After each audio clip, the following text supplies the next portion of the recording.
أعوذ بالله السميع العليم من الشيطان الرجيم بسم الله الرحمن الرحيم صلى الله على سيدنا محمد وعلى آله وأصحابه ومن تبعه إلى يوم الدين.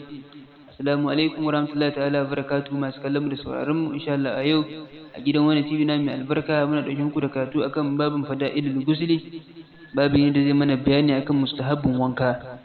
Sai dan wani kar kuma ta ku share domin wasu amfana, sannan kuma kun samu kullun alamar qararawa domin mun sa bidiyo muku san bayani. Bismillahir rahmanir rahim. Babin fada'ilul gusli, babu ya zo mana bayani akan mustahabbin wanka.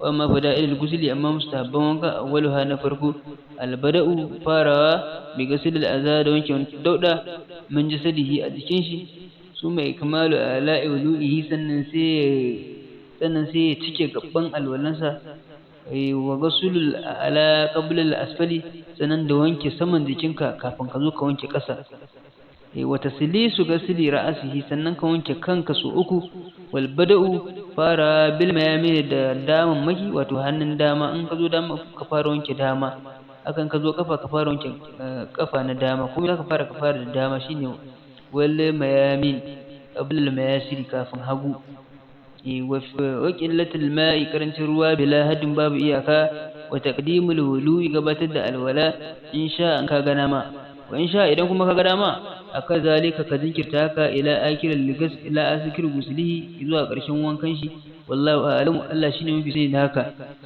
Tammat bihamdillahi wa hasanil aunihi insha Allah wa taliha halri. Mun gama littafin qawaidin Allah su yadda, sannan zamu zo muku da halri insha Allah tabaraka ta'ala. Allah ba mu ikon zuwa da ita, Allah ya samu dace, Allah inda muka kuskure Allah ya yafi mana, inda muka daidai kuma Allah ƙara mana sani ya ƙara mana fahimta. Baki dai mu Allah ya sa mu samu albarkacin abun, Allah ya ba mu ikon yin aiki da shi. Allahumma amin. Wassalam.